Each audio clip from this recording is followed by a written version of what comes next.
Faithful Niner Nation, today the vibe is different. There's backstage noise, locker room impact, and decisions that could reshape the immediate future. One cornerstone move might change everything. A medical update just lit a warning sign, and a quiet dispute at the controls of the offense gained new chapters. There's hot chatter on the market, an unexpected name hit the radar, and a long-awaited return promises to transform the game plan. Want to know what's really happening behind the curtain? You won't believe what we've got today. So sit tight, drop a like, and let's dive straight into the news. Ready to be surprised? The blow nobody wanted came way too soon, and the question echoing through the locker room is simple and brutal. How do you keep an elite standard when the heart of your pass rush stops beating? Confirmation that Nick Bosa tore his ACL and will undergo surgery ends the season for one of this roster's pillars, a painful deja vu that goes far beyond the stat line. You don't replace Bosa, you redraw identities, spread responsibilities, and force the defense to find other avenues of terror for the quarterback. Kyle Shanahan was blunt. Everyone has to be better. From here on out, urgency has to turn into execution. What's curious is the team had already grown used to winning through adversity. The gritty 16-15 win over the Cardinals showed late-game poise, courage at the finish, and a roster that refuses to bend to the easy narrative. But that victory carried a heavy price. The edge rotation changes tiers immediately, with Bryce Huff stepping into the closer role and rookie Michael Williams taking heavy snaps to accelerate his learning curve.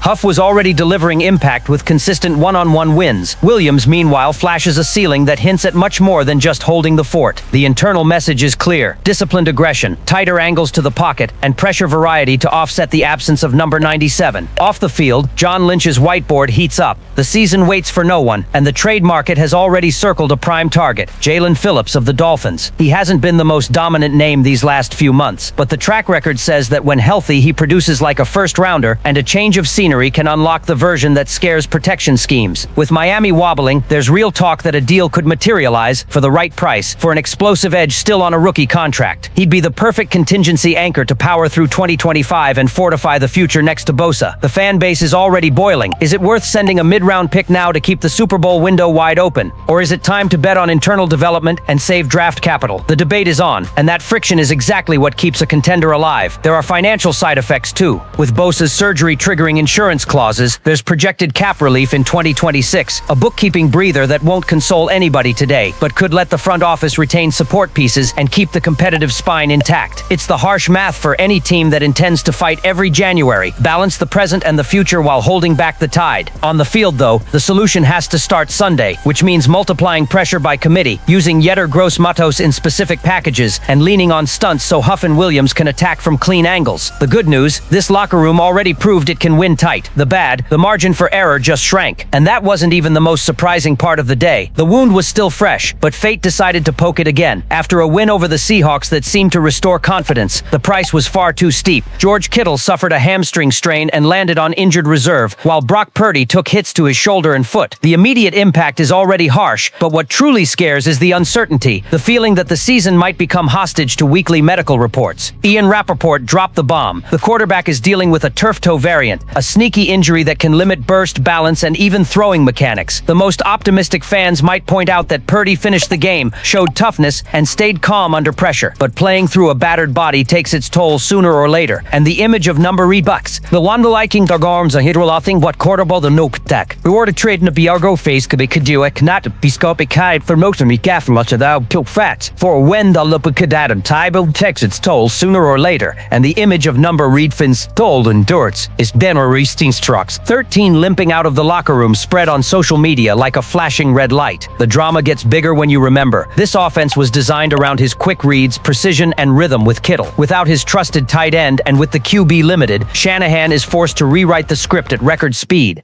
Conversations behind the scenes already hint at weeks, maybe more on the shelf. The schedule doesn't care. The next game always arrives, relentlessly. The staff is working with parallel scenarios. Mac Jones, questioned after his previous stop, gets meaningful reps. Adrian Martinez, still in the lab phase, is prepped in a hurry as the emergency fallback. That changes prep for the entire roster. Receivers like Brandon Ayuk and Jacornian Jennings must win separation faster. The backfield with McCaffrey becomes the constant release valve, and the offensive line carries the mission of allowing zero extra contact in the pocket.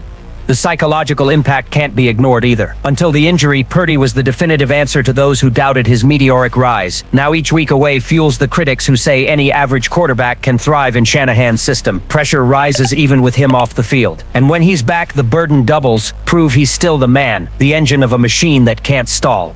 For Niner Nation, the question is brutal. Risk bringing Purdy back early to chase immediate wins, or hold him out even if it costs position in the NFC West. The wound is open, the clock won't stop, and opponents already smell vulnerability. The dilemma is out there, and it could redefine the entire season. This week's injury report looked like routine paperwork, but for the 49ers it turned into a minefield. The list featured key receivers Jordan Watkins, Ricky Pearsall, and Jacournes, all dealing with issues that directly impact the passing rotation. Add to that Christian McCaffrey and Trent Williams on monitored veteran rest, Gross Matos limited, and the entry nobody wanted to reread, Nick Bosa out, now officially for an extended period. In other words, the offensive gears and defensive wall suffered cracks at the same time, a combo that demands surgical adjustments from Shanahan.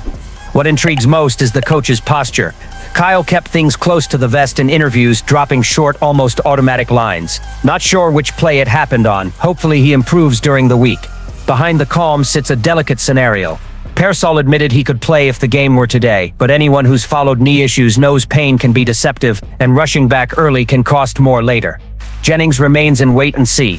McCaffrey and Trent Williams get rest as part of the plan, but there's no denying any hint of wear on pillars that big rattles the fan psyche. And the hole deepens at the game's most important position. Both Purdy and Mac Jones are listed as limited in practice. That opens space for Adrian Martinez to get extra snaps, something few imagined at this point of the season. Picture this, in the middle of a brutal schedule, the third quarterback projecting up in practice. The fan base splits. Some see panic, others see prudence from a staff that refuses to be caught off guard. Shanahan let one thing slip. They're still taking reps, but not the full load. Translation: there's real risk of a Sunday where neither of the top two QBs is 100%. Amid so many doubts, one good news item offers a breather. Demarcus Robinson's return. Suspended since 2024, the wideout is back, just as the receiver unit is fraying. Shanahan sounded excited, and for good reason. Robinson can line up in multiple spots, bringing experience and confidence to a group flirting with improvisation. In football, sometimes one unexpected fit can flip despair into opportunity. Gross Matos deserves mention too. The edge rusher spent the entire offseason fighting to return and is being managed carefully. Targeted practice days, Sunday availability, constant evaluation. Not ideal, but it's the reality. Shanahan made it clear he'll only change the plan when there's proof it won't trigger a setback. It's forced patience for a team that has no time to waste. The dilemma now is balance. The offense needs flow but can't rush Purdy or gamble with Jennings and Pearsall. The defense needs aggression, but the edge rotation is thin. It feels like every practice turned into a daily puzzle. And the fan base, refreshing every update, wonders, is this just a September stumble or a preview of a season ruled by medical reports? The suspense only grows because while these names are evaluated, the clock is ticking toward the next opponent. And if this picture already looks scary, wait until you hear what's next, because the drama might hit the roster's most coveted position.